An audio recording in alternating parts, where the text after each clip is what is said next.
time you get a chance to realize your dreams. And I've been, between high school, college, pro football, doing this for almost 30 years. Just so appreciative of all the different people who have helped me along the way. Just so grateful for all the experiences that I had. And hopefully that, I can, in my own way, give back as best I can to, other people who may be looking to achieve and accomplish their dreams too. So it's a big picture approach. At different times in my life, I haven't had the perspective that I've had. I have a lot of perspective now just on this career. I wouldn't say on life. I think that I'm still learning from a lot of people who have more perspective on life. But from a football standpoint, I think a lot of it for me is trying to give younger players the information they need to be the best they could be. So in the end, I'm just, again, just very grateful, very appreciative. And, that's pretty much how I feel on a daily basis. We're going to go over to Camille Kostick. I know that name too. Hey, Tom. Hi, Camille. How you doing? I'm doing good. I know you probably weren't expecting to hear me. I'm corresponding with Entertainment Tonight this week, and when I found out that I got to talk to you, I was like, absolutely. Let's do it. You have me in tears over here a little bit. That it was really, I really felt that when you were speaking about that. So thank you.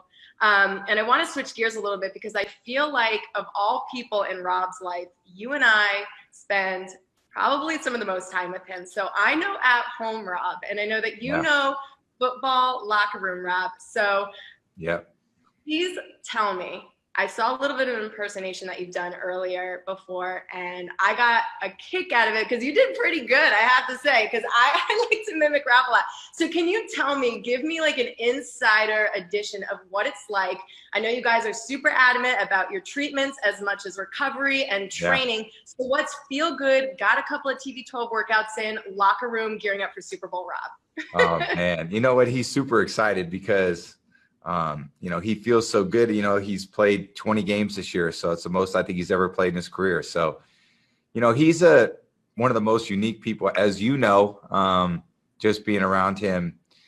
He's so positive. I think everybody wishes in their next life they come back as Rob, just because he's got such a great personality about him, just his way of being positive, and he's a real high achiever.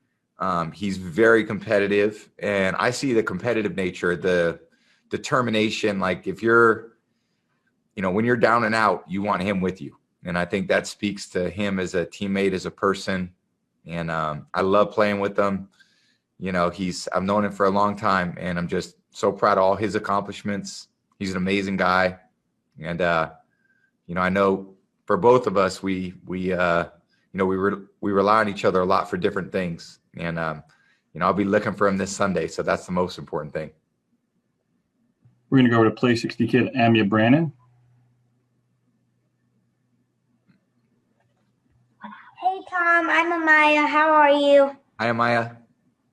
Hi. How are you? Good. Nice to talk to you. Nice to talk to you, too. So I'm 10 years old and around the same age as your kids. They've cheered for you in almost every Super Bowl you've been in. Do you have any family traditions around the big game, and how will you celebrate if you win? Wow. So how will I celebrate if I win? I'll be surrounded by my kids who are your age. So that's the best part about winning is having the people that have helped you get there and support you there with you to enjoy it. So some of the best memories I've had in my life were being with my kids right after the Super Bowl and celebrating with them. So I hope we have that experience on Sunday. It's going to be a really tough game, so we're going to have to go earn it. But if we get the job done, that's exactly what I'll be doing. Okay, thank you. Thank you, Amaya. You're welcome. We're going to go over to Greg Allman. Hey, Tom, we hear a lot about the coaches on this Buck staff being early risers, how early in they are into the office. How early are you getting into the facility this week? Probably get in about 6:15 or so. So pretty early. I think some of them beat me in. So I think everyone's in here to try to get as much preparation as we can. There's a lot to study. It's a tough team to prepare for because they're very talented. they have a lot of great things that they do on defense that really challenge you. So, it's been a lot of preparation. This whole time it's been really hardcore prep, and now we ultimately have to be confident what we're doing and go out there and get the job done. We're going to go over to Susie Colbert. I know that name. Hi, Tom. Hi, Susie. So as we get closer to game time now, when we talked, you mentioned, Sunday is such a long day and just not using up too much energy. I wonder, obviously, you've been down this road. What's the Sunday routine, and what have your emotions typically been like as the day progresses? You get closer to game time, you walk in the stadium. Yeah, it's just it's a slow build, I think, for this game because it's 2 weeks of prep. You feel like the physical stuff's, pretty much done at this point. And then at this point, it's just going through in your head different situation scenarios, all your different calls that you'd have, just trying to think about how they're going to play us.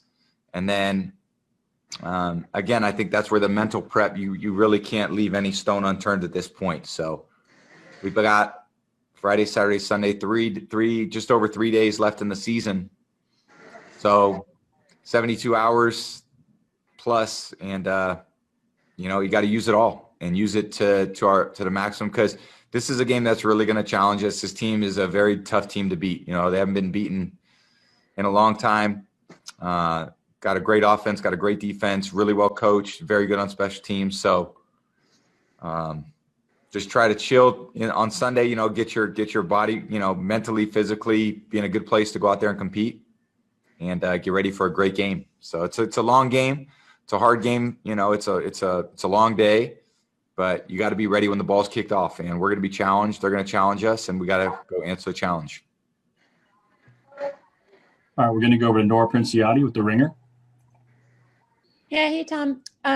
So both your offense and Kansas City's have converted a decent number of third and longs this season. And I'm just curious sort of what the mentality is as an offense, as a quarterback, when you manage to get one of those and kind of stick it to a defense in that situation when they might have thought that they were about to get off the field. It feels good to do that just because, you get kind of behind the down and distance on first, second down that leaves you in third and long, and then you're able to bail yourself out of that situation. So it's a hard thing to do. I wouldn't try to make a, all day long, trying to stay in third and long and see if we could, make a bunch of plays, because that's not, it's very low percentage football. So we're going to have to play well on early downs, keep our third downs manageable, eliminate negative plays, eliminate negative runs, sacks, penalties. All those things are really important. It's got to be a really clean football game, because you get stuck behind the down and distance. These guys do a great job getting you off the field. So it's I think every play, we're going to have maximum concentration. There's probably 70 plays left in the season. So all of them are going to have to be our very best. We have a few minutes left. We're going to go to Jonathan Jones from CBS Sports. Hey, Tom, your offenses over the 9 Super Bowls have combined to score 3 points in the first quarter, one of those quirky little stats. And I know they're all their own individual entity, but did you ever, or have you since, tinkered at all with your prep as it specifically pertains to the fourth quarter, and why or why not? I haven't thought about that much. Yeah, you'd obviously love to get off to a fast start. Hard to explain why or why not that hasn't happened. I'm sure there are all a lot of individual things why that's happened or not. So I don't know. I think ultimately for us this week, it's about, taking every play, understanding what we're trying to execute on a given play, and then go make it happen. So, the one thing about this game, you're playing the other best team in the league. So there's not a lot of margin of error. If you do anything that's unsound, it's not going to work. So the execution has to be at your best. And, it should be that way. That's the way this game should be played. It should be the highest level of execution.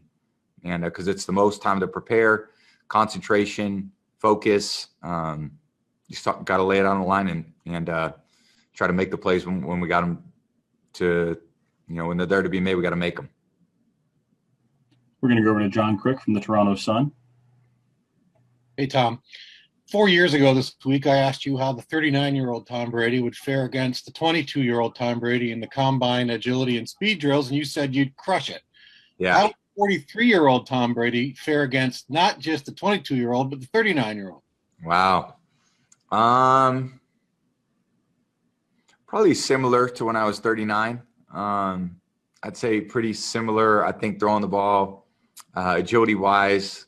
I'm going to work on my speed this offseason, try to get my speed up a little bit. I see all these guys running around. I got to make a few of those plays. So I got to, I've already started thinking about kind of how I'm going to train. So I'd say that's the one thing that I want to always keep working on and continue to throw the ball well, be in good position to throw the ball accurately, continue to be a student of the game. And, I think that's how you can continue to, make improvements. You can't ever think that you're satisfied. You got to continue to build and grow and learn and evolve. And some things are, going to challenge you, but you got to fight through those things. And, from my standpoint, there's always room for improvement. Our last one's going to come from Jenna Lane. Hey, Tom, could you just relay the conversation that you had with Jason Light about the number 7 before you decided to